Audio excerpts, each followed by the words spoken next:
It's like, well, what makes you so sure you couldn't have that? Well, how about, here's an answer. You don't have enough faith in yourself. And maybe you don't have enough faith in, well, I would say the divine. You don't believe that the world is characterized by enough potentiality so that even miserable you has a crack at the brass ring. I'm saying you are enough. What you got, your dream, this passion, your heart, your mind, you are enough to make things happen, to create a new reality for yourself. I know what I'm talking about. I've done this. And I'm saying to you, don't die with your stuff in you. And I think one of the hardest parts about accomplishing big things is that the cost is unknown. So even though it is more than you know you're giving up some stuff, but you still don't even know everything that you're going to give up. And like pursuing a race and not knowing how long it is. 100%. I don't know where the finish line is. Yeah. That, and even if you don't believe it's the greatest country on earth, and even if you see it for all of its faults that it has, you appreciate the fact that in this country you have freedom. And so you can kind of fight for that no matter what you're thinking about. You're fighting for freedom. You're fighting to protect your family. The real me is a guy looking at you right now saying, I don't want to be on this show right now because I used to stutter as a kid. And I'm afraid of that. I'm afraid that here in a second, I'm going to start stammering and stuttering, and the whole world's going to know that I have all these issues. But that's when I see right now, okay, Goggins, you got to go on this show. So what changes when you're happy? Your breath. What changes when you're sad? Your breath. What changes when you're joyful? Your breath. What changes when you're crying? Your breath. And he said, every emotion under the sun is connected to your breath. So if you learn to navigate your breath, you'll know how to navigate life. That's why he's so good, because I guarantee you that guy has to be that honest with himself about everything. Otherwise, you'd never fix the hitch in your swing, you know? You have to be honest about every single thing. And the ultimate goal is to hurt somebody. The ultimate goal is to be extremely successful. The way you can be extremely successful, the thing you do great, is to crush people. So to have that encompass everything. This fighting is the only thing I don't ask Allah for. I just don't ask him for help for that. So we really need not just to actually use AI, but to incorporate AI as part of ourselves. So, educational institutions are not doing that. They're treating it, okay, if you get it from ChatGPT or whatever, it's not really part of your own brain. But unless you actually take time away from the urgent, you never get onto the important tasks of thinking, okay, well, I've held this thing like a bag, like a satchel that I've carried with me for decades. Is this serving me? Is there anything even in here? Does this bag need to be with me? Can I dispense with it? And so what's interesting is I've tried to observe what those guys do differently, and almost to a man, they'll say I should have spent more time with the kid, and it's one thing to say that you should have. It's something very different to see them do it the second time around. And the first mindset is, well, if I would die for you, maybe the least I can do is listen to you. And it's like puts in perspective how easy listening is compared to losing your life or giving up an arm or a leg. I think it's just exploring new arenas. So, you're doing some stuff and there's something that looks like it might be interesting to me, and I'll go try that thing out. And don't always win, but I'll give it a crack and see what happens. And stop tolerating mediocrity. You have to detest mediocrity in your life, and you have to understand the only way you're going to meet yourself is through pain and suffering. And if you can become a master of suffering, the things that you can do with your life are truly unlimited. You're never going to have an environment in today's day and age where you sit for 3 hours with no phones and just look at each other and have a conversation. And that's what we do on a daily basis. And I think that's an incredible opportunity to grow and learn, and also to address your own thoughts. I was such a pussy. I would call Comedy Works in Denver every week, and every week I'd cancel. Joey Diaz, you have a 3 minutes, Bob. Oh, I don't feel good. And then my ex-wife, God bless her, as much as I hate her, she heard me on the phone and she asked her mother to babysit. And she drove me down, and I got on stage. I remember getting off that stage going, how am I going to do this? said, what the fuck is wrong with you? Look at you, man. This is not fucking right. Look at, oh, Mike, what the fuck are you doing? And wow, I felt this big, but he said around a bunch of people, but he said, you know this is not right. This is not right. Somebody, and I said, he's right. And I got right. Like, I think it's sort of technically true in that the best parts of yourself make themselves manifest. If you want to think about it that way, the best parts of yourself, whatever that means, make themselves manifest when you're contending actively and voluntarily with the most difficult challenges. Why wouldn't it be that way? But how far you go down is determined by decisions you make right now. Absolutely. The decisions I make now will end me at 70, 80 years old in either the inability to walk or the ability to run. Yeah. And it's all about what I do now. But I think that what is not talked about enough is basically the cost of switching desires. Like you're switching wants, and the amount of time and effort that gets wasted in the loops of making the decision and then yearning for the cost of that decision that you already said was worth it. And, you know, one day we were over on deployment over in Guam, and he said, hey, who here wants to learn how to fight? And I'm like, yeah, I want to learn how to fight. And he just took us all and just choked us all out, you know? I mean, like, okay, you attack me, and just choked us all out. I'm like, okay, I'll listen to whatever this guy's saying. Every time you work out, you're voting for the athlete in you, for the healthy person in you. Every time you move, every time you eat well, every time you don't eat poorly, you are making a vote for the person in you who says, health is my identity. You can get on and tell someone, like I'm doing right now, exactly how fucked up you are. That's the goal in life. To put your life on a billboard, on the busiest road, in the busiest highway in the world, and say, this is how fucked up I used to be. Take it or leave it. I had this line this year, which was, what you are praised for in public, you will pay for in private. A lot of the time, the things that make you fantastic operator when it comes to business and your career often can be totally unadaptive, maladaptive when it comes to the kitchen table. It's another form of life we haven't experienced yet. Right. Even if it's the black life where it's just all darkness, it's a part of life that we have to embrace in some kind of form or fashion. Yeah, like that.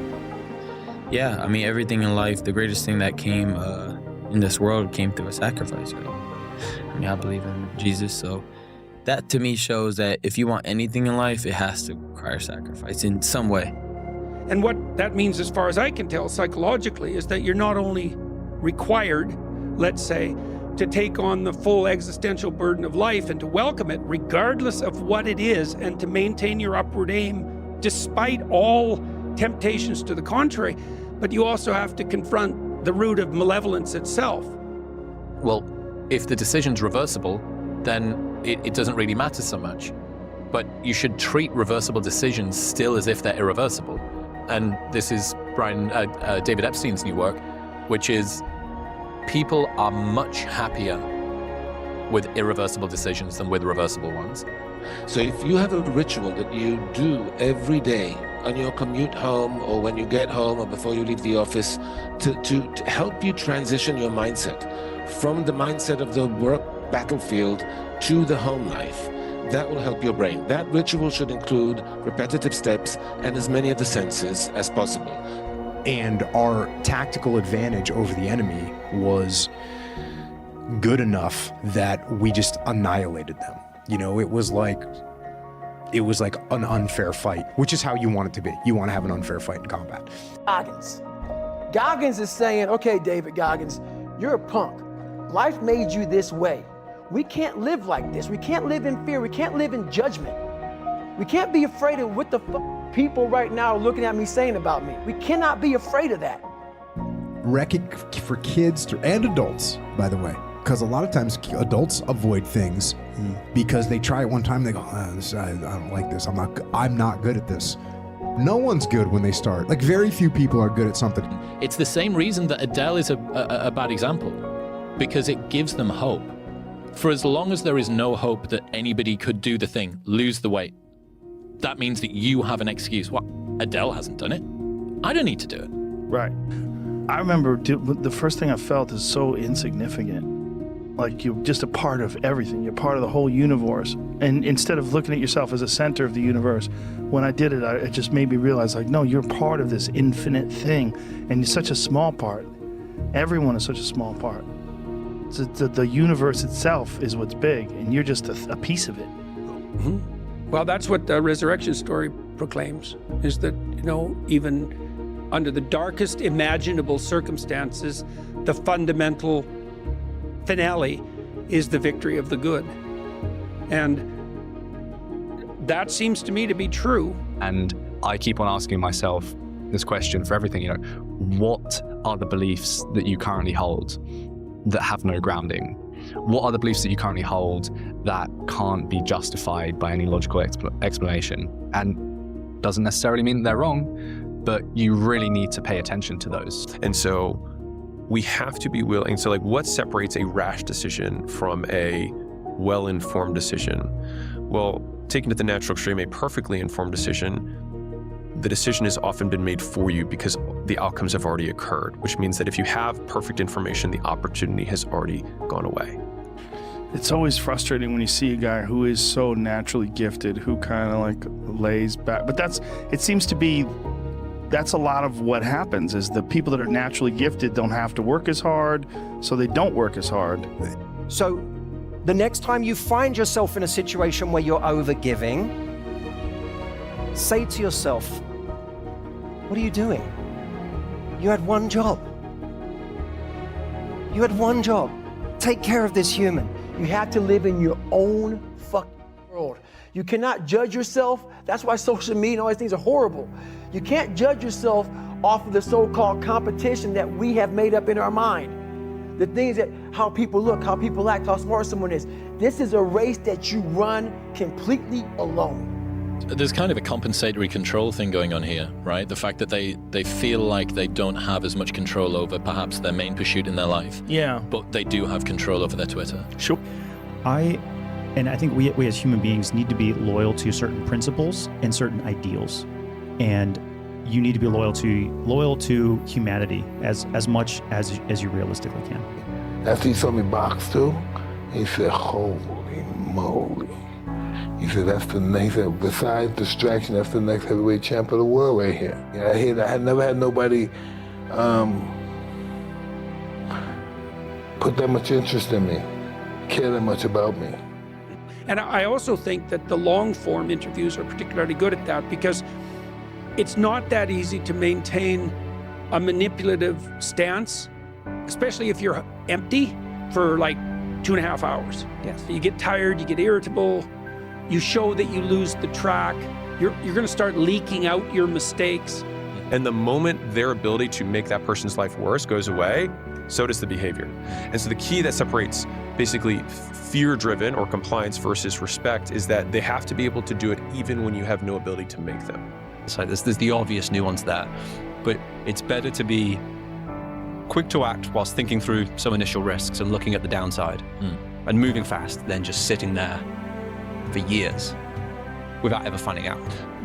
But a lot of it is on you as an individual or your smaller element, group of guys, and that's how you gotta stay in shape. You do not want to be the guy that can't carry his weight. That's just you'll get kicked out. So I'm good. I know what's wrong with you because I was once you. Right. So I started to examine people, examine myself, examine my darkness, realizing how I cannot be, but I got it from examining him. Said I cannot be that. That's a powerful lesson. If you go in history and you see revolutionary talk, killing this guy, killing that guy, you better get a hold of your kid very, very quickly, or else these types of folks are having influence over your kids. And you don't want this thing to, it'll never happen to my kid, it'll never happen to my kid. Nobody knows something's gonna happen until it's too late. Tom, you're part of the reason why you're not successful at 40 years of age has to be you. Has to be. Some of it has to be.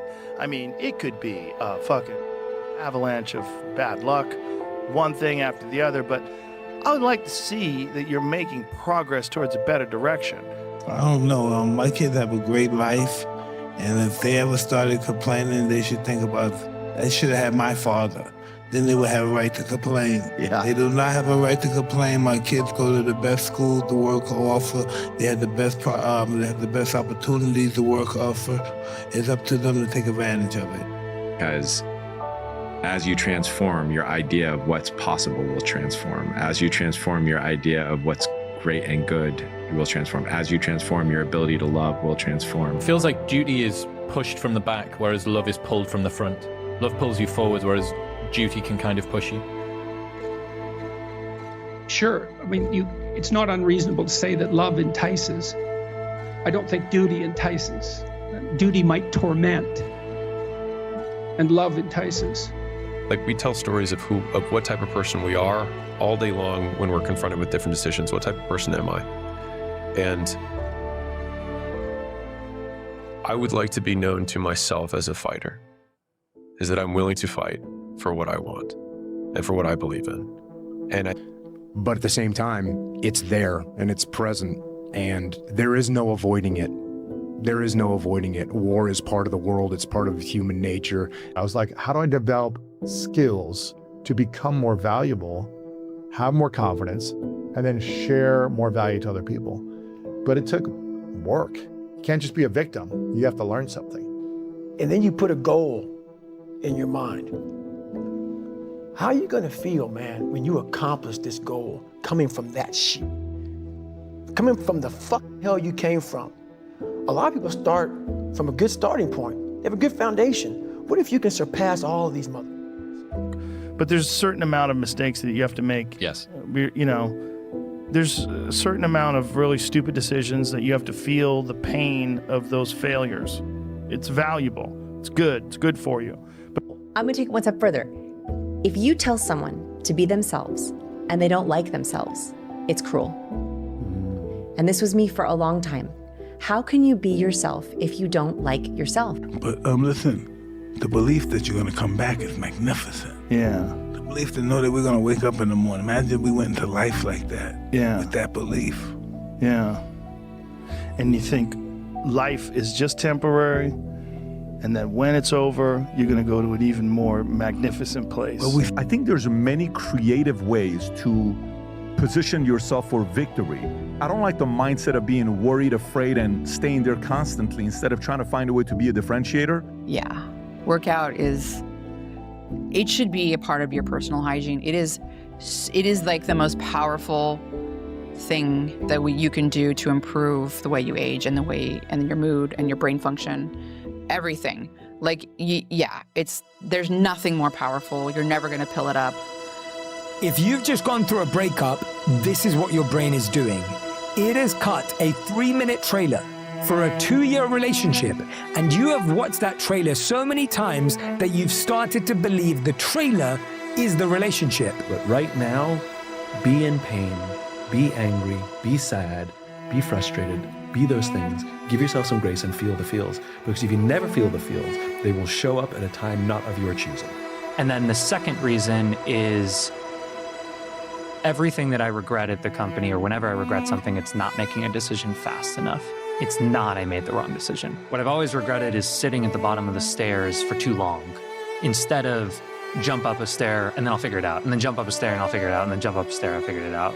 You need to have a flexible ego. You need to be willing to change your mind on things. And I think it's so much of our stress originates in that rigidity of, no, it has to be this way. I'm a big, coming to terms with exactly what happened, exactly what the reality of the situation is, not, oh, poor me, I was screwed in this event, or I was whatever. And it's yeah, some of that might have happened, but you still lost. It doesn't matter. Now, here's the question, leaders, so that this doesn't become a therapy session, but a helpful session.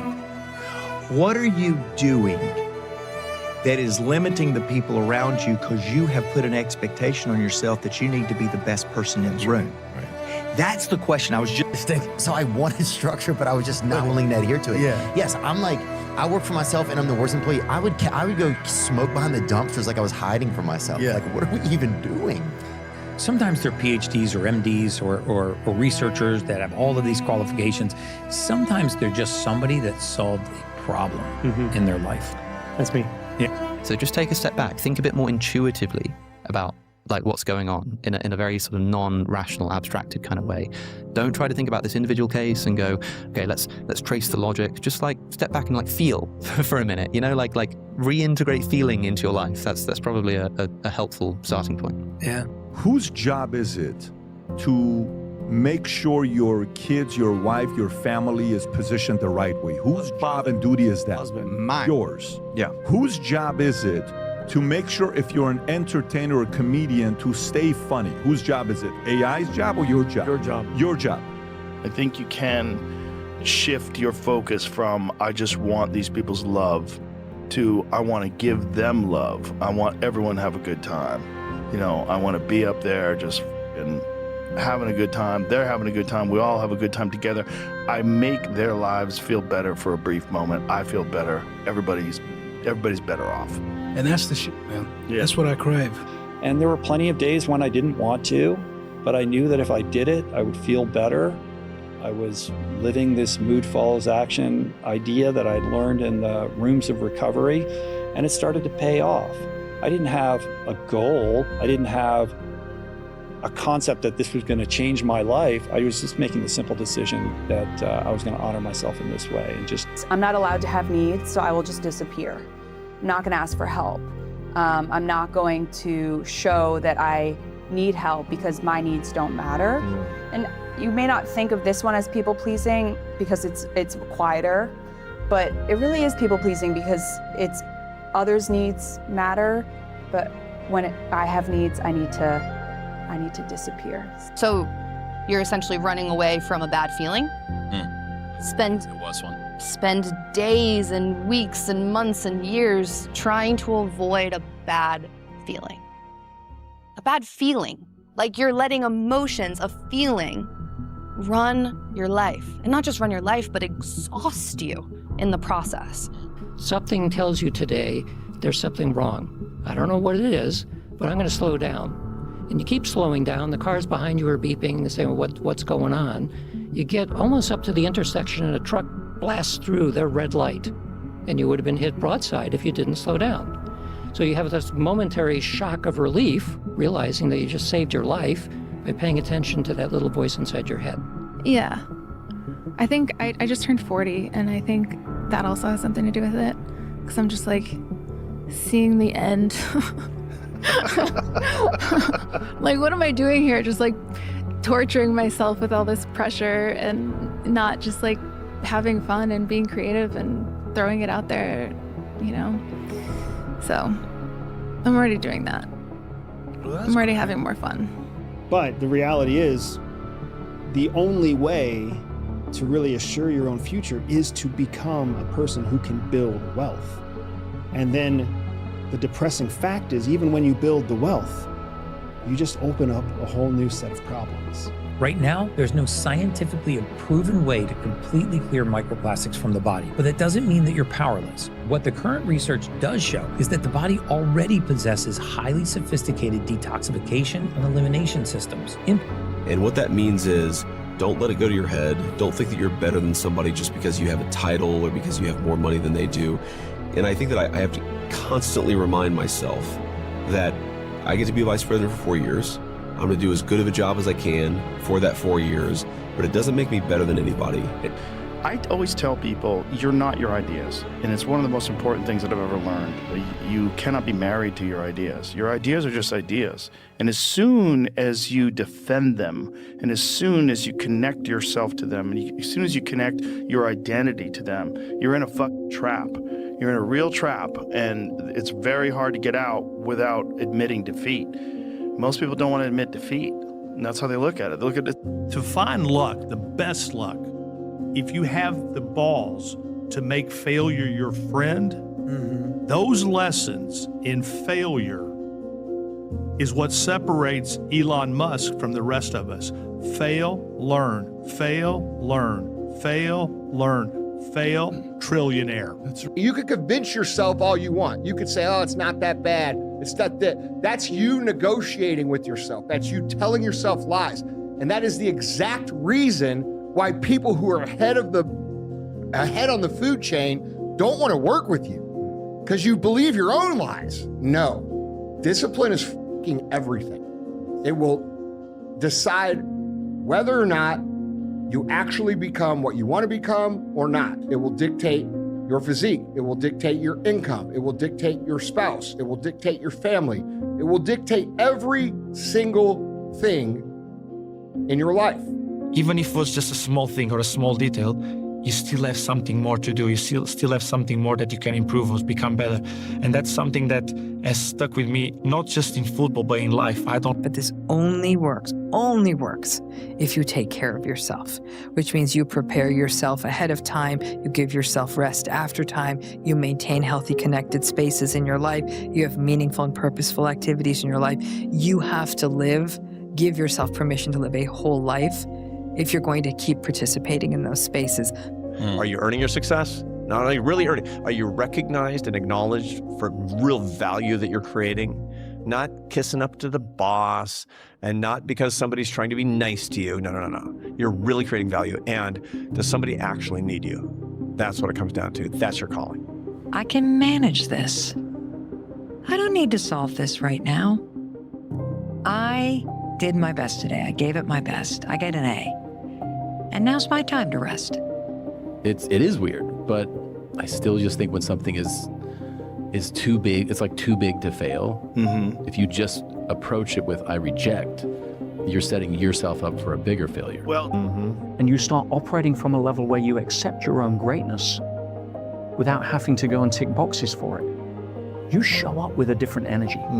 You walk through life up to something. I need to make sure you feel like an underdog against yourself, right? Against the ability that you can play to. Because great teams are essentially playing against themselves and how great they think they can be. And that opponent is nothing but in my way, right? To me being as great as I can be. And that. What does the next chapter of my life look like? You need to look for that. That's not just going to happen. It has to be intentional. You have to make a conscious, deliberate, determined effort to die to who you are now, to make the radical change to give birth to who you were chosen to be.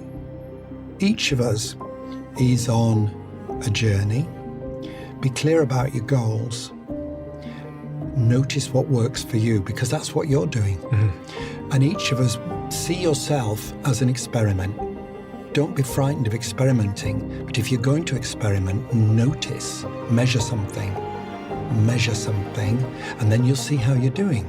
If you don't question the program, if you don't question your programming, you will repeat it. And what you've done for the last 5, 10, 20, 30 years, it will continue into your future. It will be your future if you do not wake up right now. You need to be thoughtful. And if you do that, you will accomplish more during a day. Your work product will be better. All your skill sets will be sharpened. And so it actually advantages you. It just requires you to disconnect the autopilot and be more intentional and deliberate about take charge of your day. Be the manager for yourself and do that. If you can think for yourself and you can read through the BS, you're part of the community that can potentially hold this country together. You are more important than you know. If you don't fall for propaganda quickly, you are more important than you know. You are heroes. So then you think, okay, let me go buy the thing that they have because it's going to make me feel like them and give me their life. But that's not how it works. Then you just have that thing but you don't have anything else. And you're actually in debt, which causes you a lot of financial stress. And it just adds to a life that's keeping you really small. Stop hating yourself for not getting over your ex. You're not weak because this is so hard. You're not pathetic because you can't stop thinking about them. You're a person who formed a deep attachment that is connected to something much larger and older and more foundational than this one relationship. Yeah, I mean, you fall on your face so many times and very publicly. And so, yeah, you need the underlying belief in the business needs to be so strong that all of that feels worth it. So while it sucks to kind of you have to have a short-term memory when it comes to those things. It's done, it's in the past. What are you doing tomorrow? And so if I want to always be growing, and I want to always be curious, and I want to always try to lift the lid of myself and the team around us, then I got to listen out of curiosity. And then I got to take what I'm hearing and learn from it, from that conversation, from the listening, and then I can lead that situation. That's not a bad thing. That means you have to be creative in a scenario. Not saying don't, you can come on anything else and go say whatever you want to go say. Right. But it's not a bad thing to have like some TV boundaries around you. Yeah. Because then it makes you come at stuff in different angles. It's like teaching somebody. I don't do it for them. I help them. I get them to do it or help them. Mm-hmm. So it's like teaching your body or your nervous system how to move through that, and then the belief is there. And if that belief is there, then you can go do it all by yourself. You don't need me. And we know that's not why they did it, but their left brain has convinced them that that is why they did it. Now, the reason I'm talking about all of this is because this has given rise to the idea that the left brain is the so-called interpreter, that the right brain kind of intuitively does stuff, and then the left brain retrospectively sort of rationalizes and justifies that behavior. Your life is not going to happen the way you want it to unless you make the decisions and engage in the uncomfortable behaviors that are going to get you there. Nobody else is going to do it for you. You have to take responsibility for this because it's between you, and you only have one life to live. So really reflect on what you want that life to be. I would say, which is a chapter in my book, nothing is personal, nothing is permanent, and nothing is perfect. Where we can remember those three pillars. I think that's a good place to start. Like, your standards are just clearer when you know what you value in a relationship. It becomes a hell of a lot easier to say, does this feel the way that I want love to feel? And if not, I'm good. I don't need to understand why. I don't need to know why you're avoidant, And the realist answer is, everybody's gonna judge you based upon how you carry yourself, how you treat people, how you look, what kind of money you make, how your success is. These things matter whether you think it's right or wrong. It's just reality. We are our biggest liars. We will lie to ourselves about everything. And if you will not stand in front of the mirror and take a real, true, honest, unbiased, accountable assessment of your own life, you cannot win. You cannot win. So my parents never spoke. My brother never spoke. My sister never spoke when I wasn't playing. Let people make noise, let people talk. Doesn't matter what they say. I know for my mom, for example, she suffers a lot with this, and I say, take it in, don't care. And then people need phone fasts. They need technology fasts. I recommend 96 hours a year is kind of where this is, and there's a little bit of research on this that shows that this actually can break the relationship that you have, so you prove to yourself that you actually don't need it, and you're kind of in a state of bliss by the fourth day. It's about becoming someone who's a writer. It's about acting as if you're a writer now, even if you never publish a book. Because every day that you just sit down and write, even for 15 minutes, what are you? You're a writer. That action proves the identity of being a writer to yourself. And I think educating yourself is still the best route for now. Like, not viewing it as something that I'm not gonna learn anything about. It can help you, like you can do businesses with it. So you could have it set up things for you, and you could have it run businesses for you. And if you're like really focused, you could actually probably profit immensely off AI as it stands right now. And going, before you get into, being upset or pouty about anything today, look outside this curtain. You see the sun rose again? That was not a guarantee. Life is like an elevator.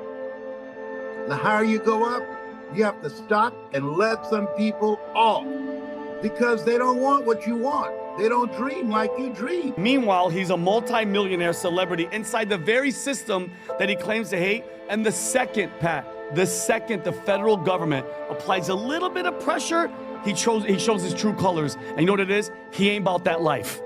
Please don't forget you bent over backwards when they barely moved. please don't forget, someone who deserves you won't make you question if you're enough. What's in your tagline? Either stated or unstated. What are you wanting people to take away from you every single day? Going back to accountability. What Chris is wanting his team to take away, and any of our clients and anyone that he hears, that he listens, learns before he leads. What is your tagline? Now, that's a penetrating question. I don't know.